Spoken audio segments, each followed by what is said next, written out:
Let's begin by telling you that at least 24 persons are said to have been killed and several others wounded in a fresh bandit attack on Ungwa Sarkin Norma community in Sabua local government area of Katsina State. Those killed were mostly vigilante members who reportedly came out to confront the bandits. Local security officials say that during the attack, which lasted for about an hour, 4 villages were raided by the hoodlums in what was described as reprisals over military offensives on the bandit hideouts. It was also explained that the hoodlums stormed the villages of Ungwar Sarkin, Noma, Gangara, Tafi, and Kore on Thursday night at about 9 p.m., shooting sporadically to scare the residents. Away from that, Nigeria's Minister of Police Affairs has tasked members of the National Youth Service Corps to ensure they fulfill their obligations to the nation and support efforts aimed at combating insecurity. The minister gave the charge in the nation's capital, Abuja, during the launch and presentation of a book on the role of corps members in tackling insecurity and improving policing in the country, written by some members of the corps serving in the ministry. He says that the NYC program should be a catalyst for national development, urging corps members to embrace the challenges that come with their service to the nation. As youth, you are to champion the crusade against the social vices, such as yoho, waywardness, and unruly behaviors that have bedeviled this country. Vices such as electoral malpractices and political violence. You owe it to yourself and to the nation not allowing yourselves to be recruited by agents of distribution to truncate our nascent democracy. It is therefore imperative that you make every effort to assist government to achieve the scheme's laudable goals. Now, a federal high court in Kano has granted an interim order restraining the National Electricity Regulatory Commission from implementing a hike in electricity tariff for Band A customers in the state. The court directed Kano Electricity Distribution PLC to discontinue the implementation of tariff increase from 76 Naira 54 kobo per kilowatts to 225 Naira per kilowatts. It also directed NERC and KEDCO to stop taking any step pending hearing and determination of a motion on notice filed by the applicants. NERC and KEDCO were also restrained from intimidating or threatening to disconnect the applicants from electricity supply for non-acceptance of the April 2024 supplementary order pending hearing in the substantive suit. Now, joining us to discuss this further is a business and social policy analyst, Kenneth Ikenwa. Kenneth, it's nice to have you join us on the news. Hello, Lekon. Good evening. I'm excited to be with you guys today. I'm very happy, very excited. Of course. Shalom Shabbat. It's always nice to have you around too. So what do you actually make of this court order restraining the National Electricity Regulatory Commission from implementing a hike in this electricity tariff in Kano State anyway? Well, I think it's a fantastic judicial precedent. It reinforces the cliche that the judiciary is actually playing the role of being the last hope of what today is a large critical mass of Nigerian population, which will be common men and women for the sake of gender parity. I also think that it's a good indicator of our maturing democracy, which means that we can actually trust that the three arms of government to some degree are beginning to evolve into independence, and that we are beginning to see these three arms of government playing their active catalytic roles in pursuing policies that align with macroeconomic populism. And what does that mean? It means that we should begin to have policies that put the people first and that would usually identify constraints that will make life harder for the people. So if this has started in Kano, I hope that it can spread to other parts of the state so that at least Nigerians who have come under the worst form of hardship in the recent past can, in the words of our dear president, breathe. At least let Nigerians breathe. So I'm excited because for the first time in about 3 months or thereabout, today in my house, I am receiving almost 12 hours of constant flow of electricity for the first time. In as much as I'm excited, I should also say it is a big shame. Well, I guess you are in band A plus for having that number of power or that number of hours. Okay, so in 90 days. well, of course, we know that the federal legislature has also halted cable pay TV providers from also hiking fees to be paid by customers. So when we see things happen like this, is that a cue for other states to also toe that line of action? Oh, yes. Another indicator of what has just happened is a high degree of consumer activism or consumer stakeholder activism, as it were.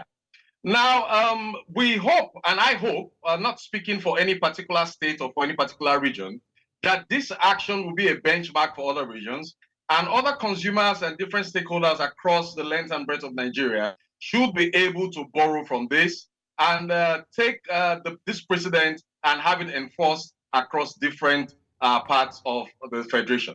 But what is most important should not even be us actually celebrating or validating the court judgment, because it is still subject to appeal.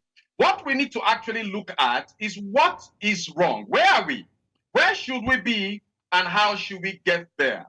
This will entail us looking at the electricity value chain of Nigeria that comprises of certain key actors, from the GENCOs to what you call the NBET, the Nigerian Bulk Electricity Trading Company, to the TRANCO, the transmission companies, to the and finally to the DISCOs. What is actually happening, and why can't we actually generate in the excess of at least 20,000 megawatts of electricity so that this can actually go around the entire federation, which by the population size of Nigeria compared to South Africa, Egypt, and Kenya is still very small. So 5 minutes, 10 minutes of an appearance in a news segment like this will not do enough justice to the subject matter, but at least it is a good way to start. We need to look at the value chain distribution and the value chain actors and the value chain players of the energy sector in Nigeria and see what is actually wrong and how we can look at that chain, help to make it more creative, and help to ensure that electricity, which is a driving force and catalyst for development in Nigeria, is restored, and most of these active players can begin to operate at the highest maximum level available. Well, Kenneth, you will, of course, if you can recall, the Minister for Power, Adebayo Adelabo, had come out to say that investment in the sector is poor. He has also talked about the fact that GENCOs and DISCOs are being owed. He has talked about dilapidated infrastructure and some other factors. Even gas supply is also, not encouraging, as it were. And those are part of the endemic situations that has resulted in the power sector nosediving in the country. So when we have a potpourri of these challenges or these issues, what do you think the best thing, what do you think should be the best thing that the government can do, aside from having to hike or remove subsidy from power?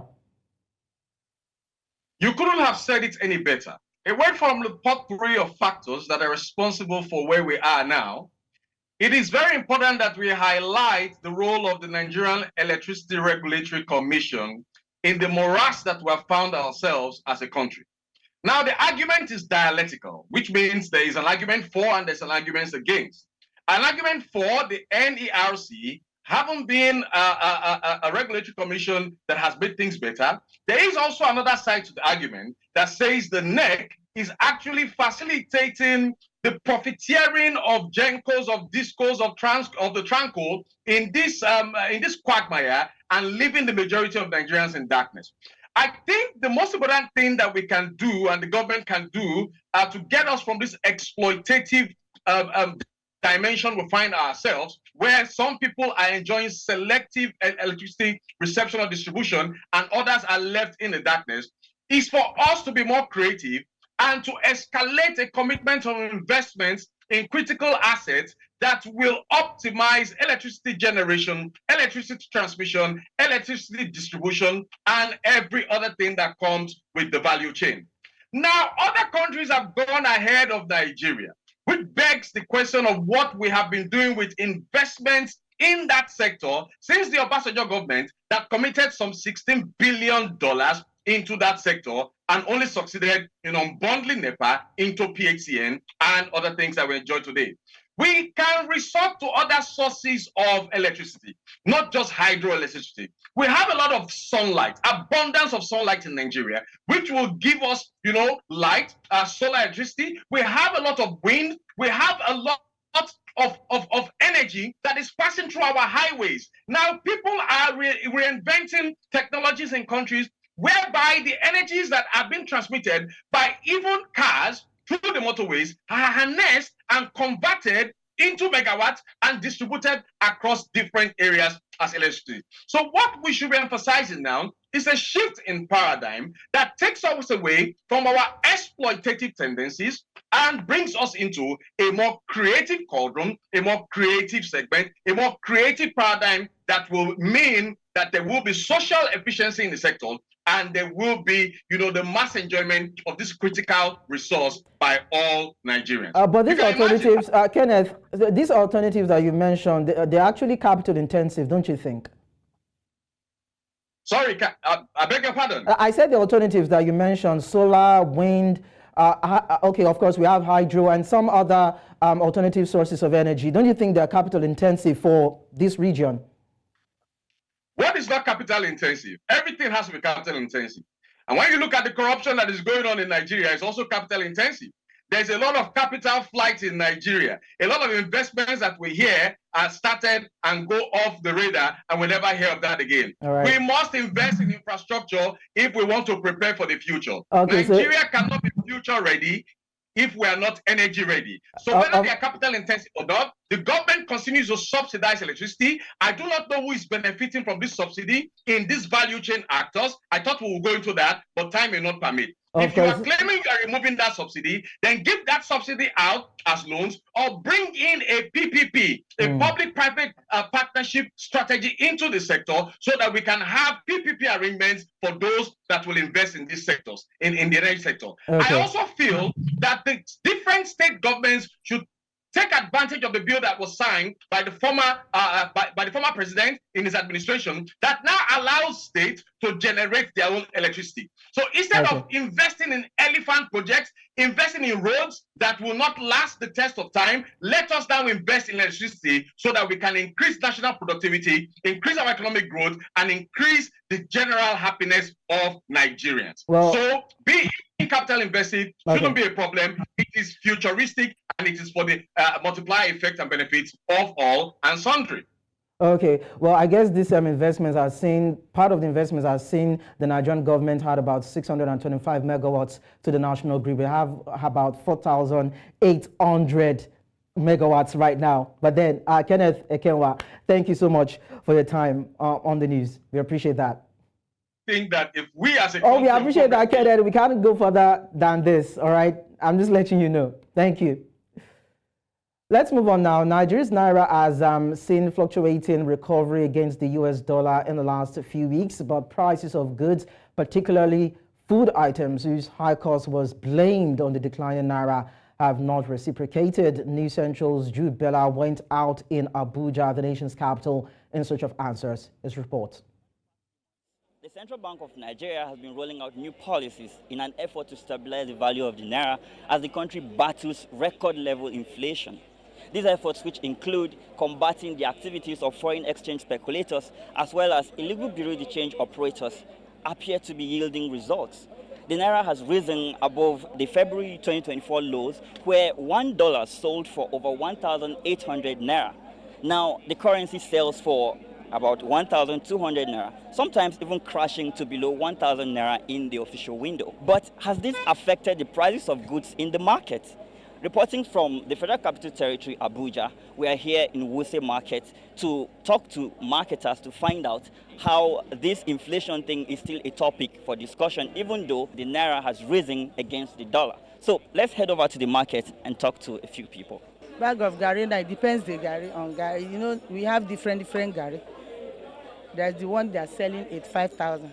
There is one they sell 65,000. They go up now. One mudu of garina is 1,200.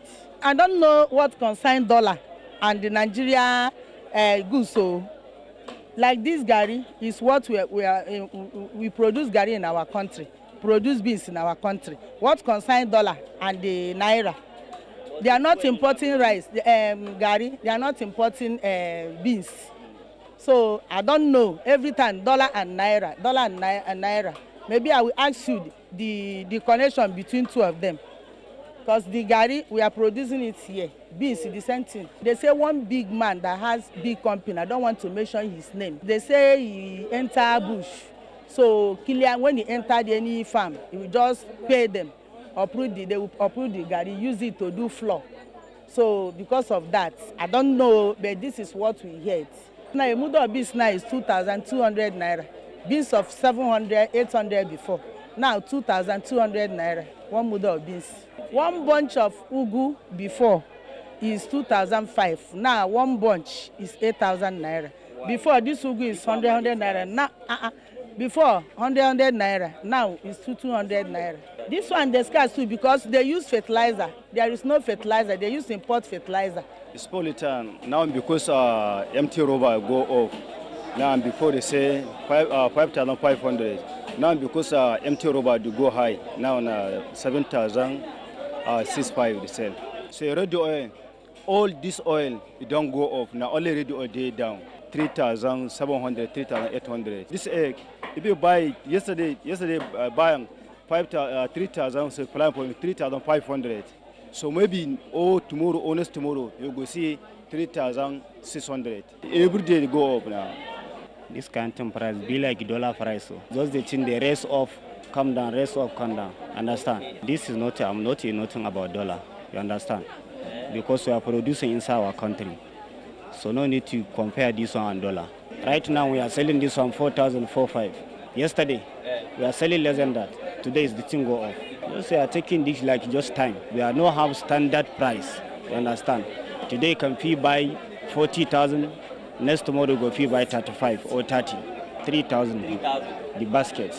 It's going off now. It's the season, but it starts scarce. You understand? Last week we are selling 2,000 because rain was coming now. It's this type.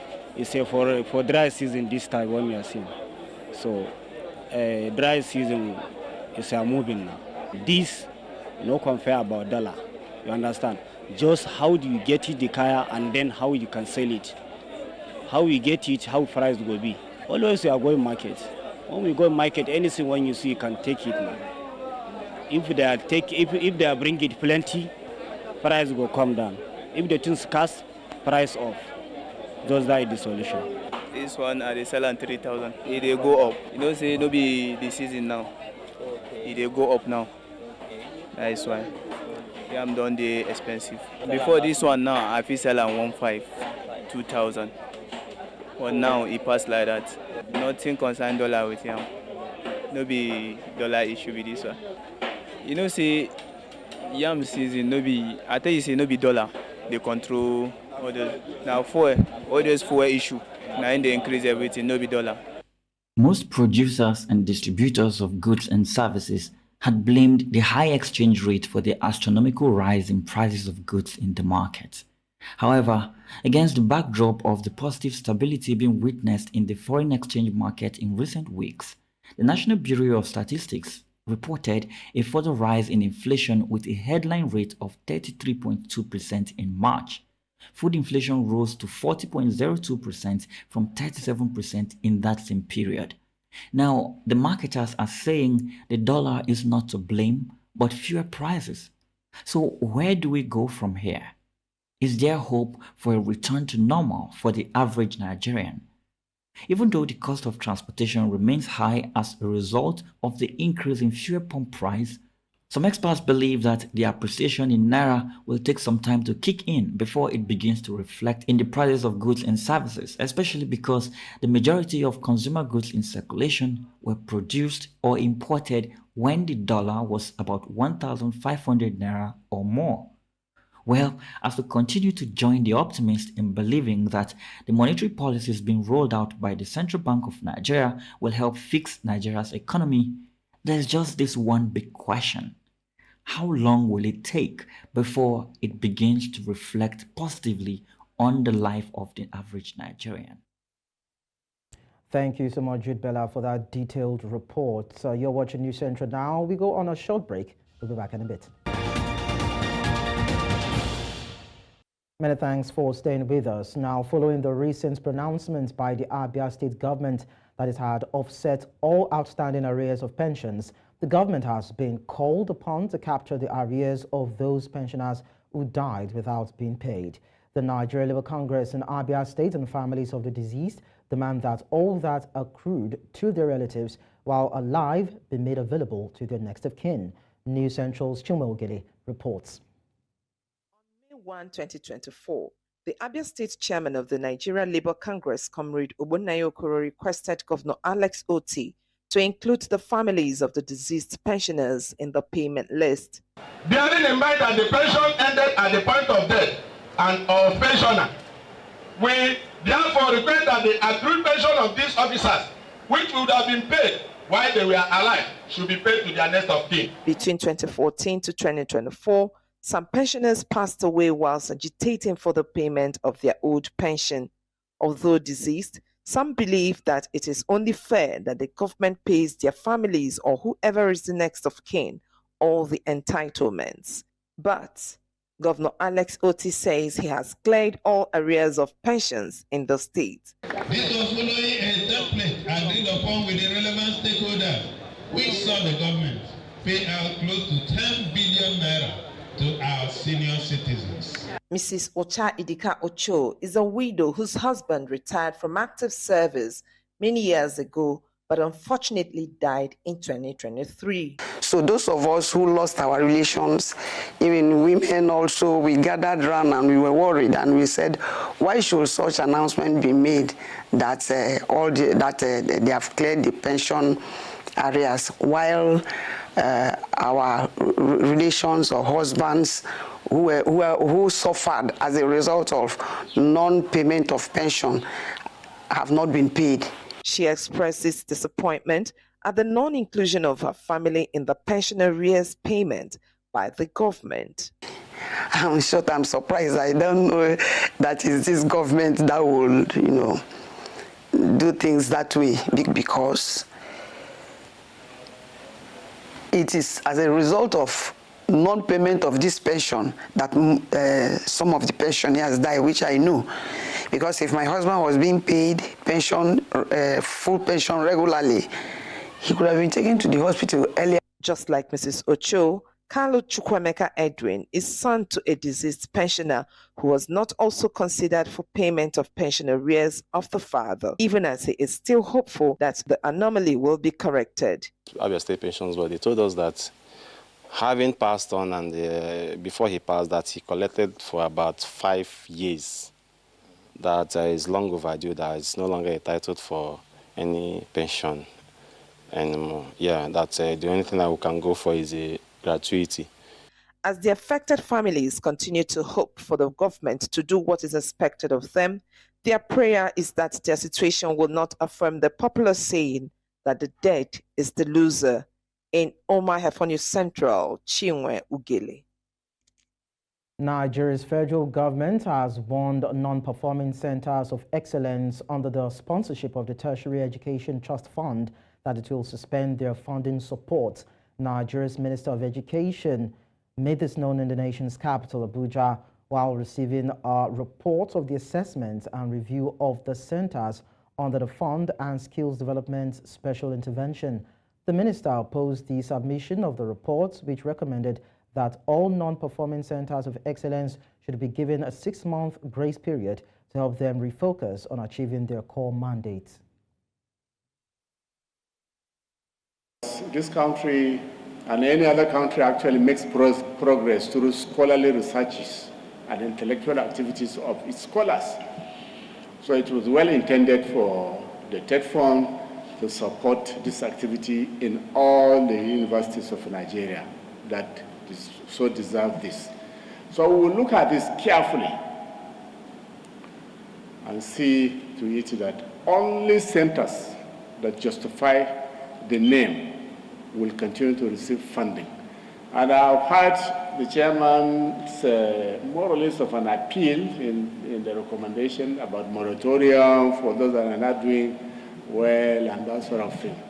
I'm not too sure I personally would be inclined to any moratorium. You can hear right from the chair of that committee their assessment, and that is what will be implemented. We will ensure that those centers of excellence meet the objectives for which they are established and to provide the necessary review of the operations, and that is what will guide the intervention.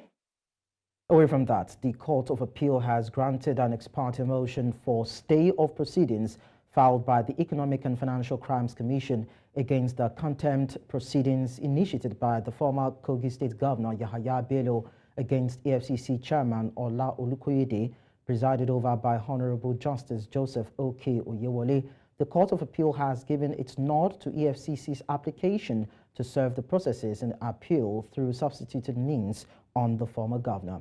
Consequently, the court has rescheduled the hearing of the motion on notice to May 20, 2024.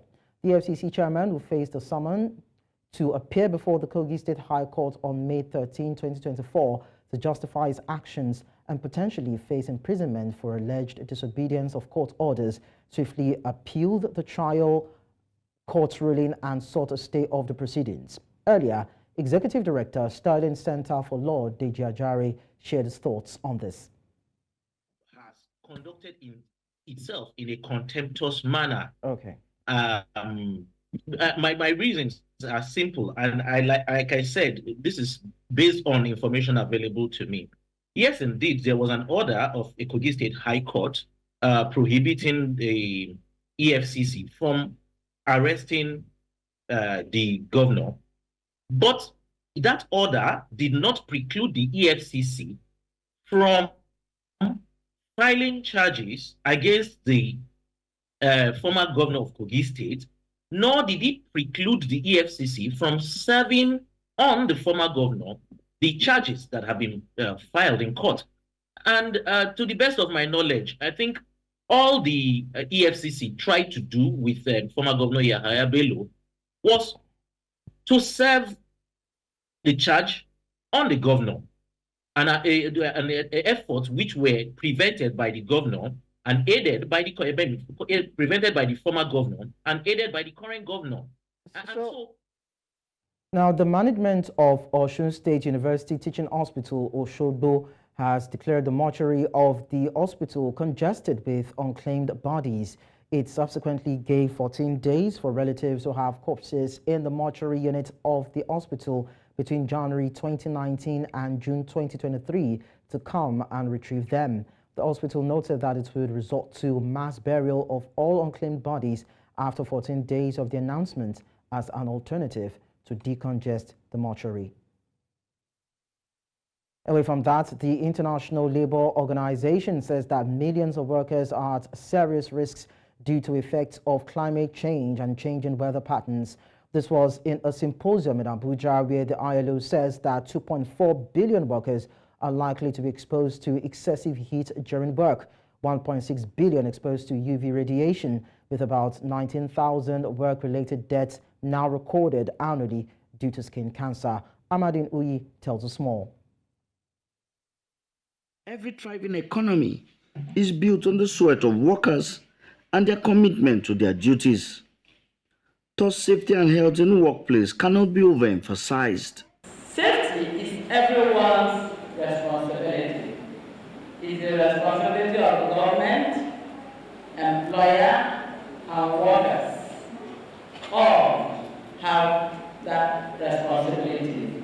As the world recently marked the World Day of Safety and Health at Work, labor experts say there is a need to review health and safety in workplace in the light of changes being caused by climate change. More than 2.4 billion workers out of the global workforce of 3.4 are likely to be exposed to excessive heat at some point during work.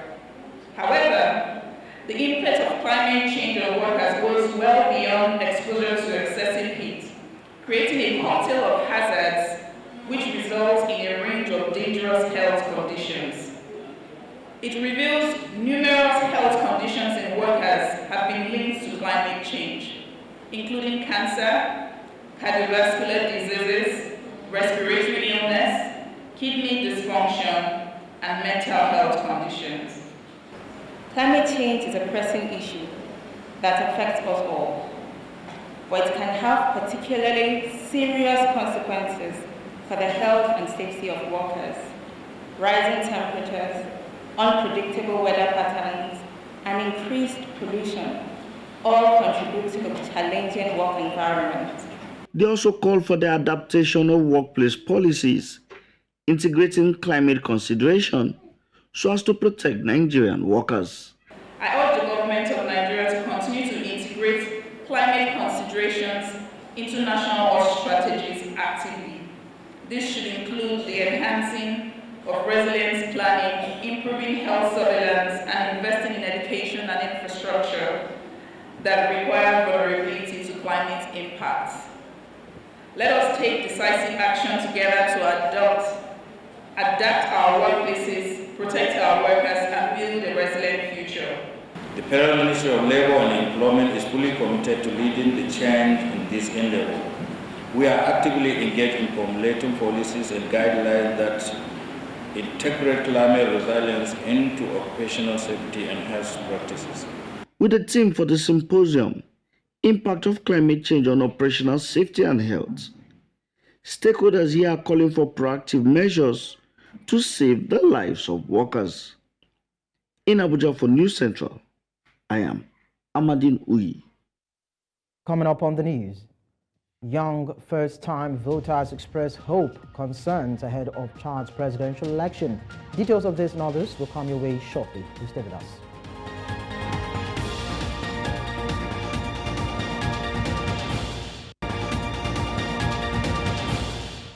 The news continues in Central Africa, where data from the United Nations shows that in Chad, 1 in 3 people are aged 10 to 24. Young people in this country, among the poorest in the world, are preparing to elect for the first time their new president on May 6, divided between hope and worry, including disillusionment. Ma motivation pour voter est que je prendrai quelqu'un qui sera à mesure de comprendre les besoins des jeunes et qui serait apte à répondre directement. Mais là, j'hésite parce que je vois qui ont des candidats ne peut faire ça. Et voilà, je peux dire qu'en quelque sorte, ça me démotive au fait. Quelque chose de négatif. C'est ça l'opposant que les Tchadiens attendent. Et nous avons vraiment aimé qu'il soit à la tête de ce pays pour nous. C'est les hommes là qui connaissent, n'est-ce pas, c'est les hommes des droits. Donc ils connaissent comment conduire, n'est-ce pas, les pays. Donc c'est pour cela que nous acceptons d'être derrière eux. Et c'est eux seulement qui connaissent comment conduire. The U.S. has blamed the Rwandan army and M23 rebel group for the deadly bombing of a displacement camp in the Democratic Republic of Congo. At least 9 people, including 7 children, were killed in the strike on the Mugunga camp in the eastern city of Goma on Friday. The Congolese army and M23 blamed each other for the attack. Rwanda, which borders DR Congo, is widely accused of backing the rebel group, which it denies. The U.S. State Department said Friday's attack came from positions held by the Rwanda Defense Force and the M23 group. The latest strike comes days after M23 fighters claimed they had seized the town of Rubaya, an area which is at the heart of mining coltan used for making mobile phones and batteries for electric vehicles. Sie tulilamuka busubuhi, ile kulamuka busubuhi tukasikia bombe zinaanza kule kungambo ya M23. Biko natupa. Kisha saa kidogo ale M23 ikaanza rudisha. Bombe ya kwanza ikaangukia pale mpaka ya nani ya Ngambi kule Kurego. Ale ya pili ikaangukia huku chini Bulengo, ya tatu njoo yenye inaanguka hapa. Niko hapa juu ya vita, walitukimbiza mweneo yetu, tumekuja jenga kambi, wametuleta mkambi. Sasa probleme na kambi kwetuko sasa, mabombe zinaanza tutesa, wanaanza tupiga mabombe, bombe zinatoka mweneo, wasoda wanakuya, wanajenga, wanatia masilamu mkambi. Kambi mabombe zinakuwa natoka, zinakuya zinatuua tena mu makambi kwetuko. Wanatutesa sana. Ilikuwa tu sisi tunaona tu inafika tu naanguka tu manyumba, jua tungewa ginzi ilikuwa tumeona tu inakuwa inaanguka tu katikati ya manyumba na kufai sana. Kuna watu wamekufa. In North Africa, Tunisian authorities have expelled hundreds of sub-Saharan asylum seekers, migrants and refugees from encampments in the capital, Tunis. The latest expulsions came days after far-right Italian Prime Minister Giorgia Meloni's visit to Tunis, a fourth in less than a year, to sign deals aiming to curb migration. Makeshift settlements in Tunis, including near the International Organization for Migration, were destroyed as the migrants were deported to the Algerian border. Up to 700 sub-Saharan migrants had set up makeshift encampments in an area north of the Gulf of Tunis in the past few months. Away from the north, we take you to the southern part of the continent where French prosecutors are investigating oil giant Total Energies for possible involuntary manslaughter in connection with a 2021 attack in Mozambique. The probe follows a legal complaint brought by victims' families and attack survivors, accusing the French energy company, which was developing a major gas liquefied project in the region, of failing to protect its subcontractors. The survivors and families say Total Energies also failed to provide fuel so that helicopters could evacuate civilians after Islamic State-linked militants killed dozens of people in the Mozambican port town of Palma on March 24, 2021. The entire attack in Cabo Delgado province lasted several days, claiming several hundreds of lives. Some of the victims were beheaded and thousands fled their homes.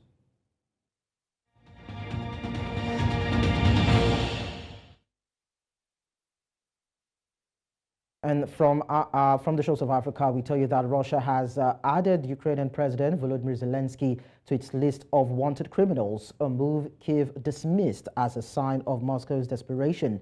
Zelensky's name appeared on Saturday on the Russian Interior Ministry's wanted list, an online database of alleged criminals sought by the Russian authorities. It said the Ukrainian leader was wanted under an article of the Criminal Code without providing further details. Ukraine's foreign ministry said the decision demonstrated the desperation of the Russian state machine and propaganda, which are at a loss of what else to invent to garner attention. But I'll tell you that German Chancellor Olaf Scholz has condemned the attack on one of the party's European Parliament's deputies as a threat to democracy. Matthias Eke, a member of Faeser's Social Democrats, was hit and kicked by a group of 4 people while putting up posters in Dresden, capital of the eastern state of Saxony, police said. An SPD source said his injuries would require an operation. Shortly before, what appeared to be the same group attacked a 28-year-old campaigner for the Greens who was also putting up posters. Nationwide, the number of attacks on politicians of parties represented in parliament has doubled since 2019.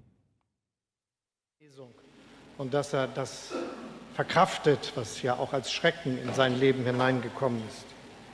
Ich will gleichzeitig sagen, dass wir uns niemals mit solchen Gewalttaten abfinden dürfen, dass wir nicht achselzuckend hinschauen dürfen, wenn es da und dort geschieht, wenn wie zuletzt zum Beispiel auch grüne Kandidatinnen und Kandidaten angegriffen werden, wenn wir sehen, dass es gegen Kommunalpolitiker und Bürgermeisterinnen und Bürgermeister in kleinen Orten und Städten gibt. Die Demokratie wird von so etwas bedroht. Und deshalb ist achselzuckendes Hinnehmen niemals eine Option. Wir müssen gemeinsam dagegen stehen. Elsewhere, Japan's Foreign Minister Yoko Kamikawa said strategically placed Sri Lanka's economic recovery was essential for stability in the Indo-Pacific region, urging Colombo to swiftly restructure its foreign debt. Kamikawa said after talks with her Sri Lankan counterpart that Colombo should secure agreements with bilateral lenders and international sovereign bondholders to unlock suspended foreign funding. The Sri Lankan government, which defaulted on its $46 billion external debt in April 2022, had hoped to finalize deals with foreign creditors by April, but there have been no final agreements yet. Japan, the second largest bilateral lender to the island, has expressed concern about China's big infrastructure projects in Sri Lanka and elsewhere in the region.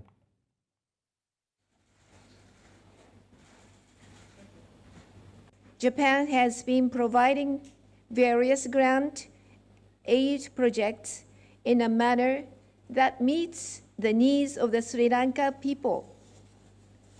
In addition, Japan is leading the international discussions on Sri Lanka's debt restructuring, the restoration of stability and economic development of Sri Lanka, which is at the strategic location in the Indian Ocean, is essential for the stability and prosperity of the entire Indo-Pacific region.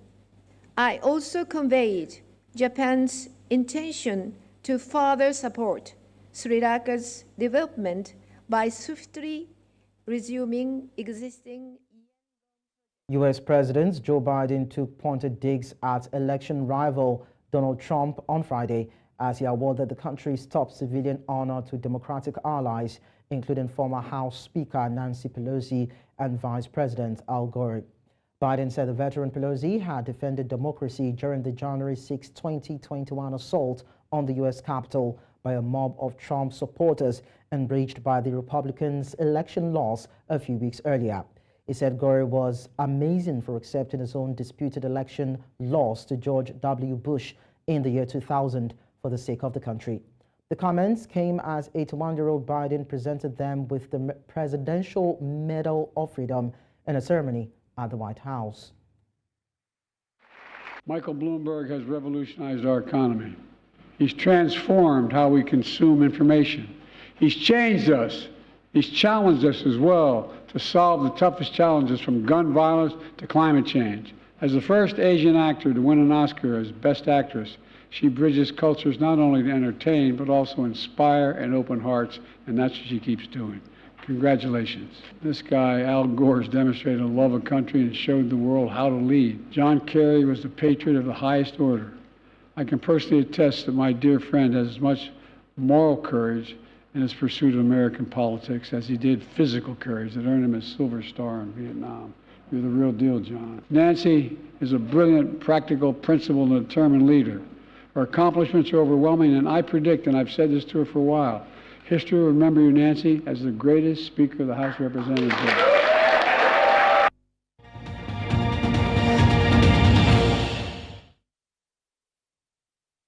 In sports, Orlando Pirates have booked a place in the Nedbank Cup final early next month after they defeated Super Eagles goalkeeper Stanley Umabali's club, Chippa United, 3-1 at the Nelson Mandela Bay Stadium on Saturday afternoon.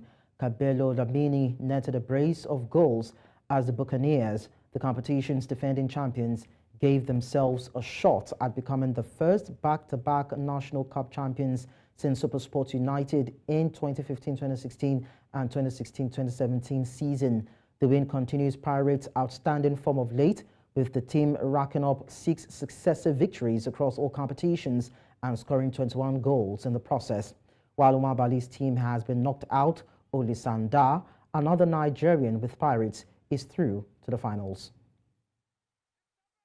Well, the Quartex has appointed a 5-person anti-doping audit review committee following revelations that 23 Chinese swimmers were cleared to compete at the Tokyo Games despite testing positive for a banned substance.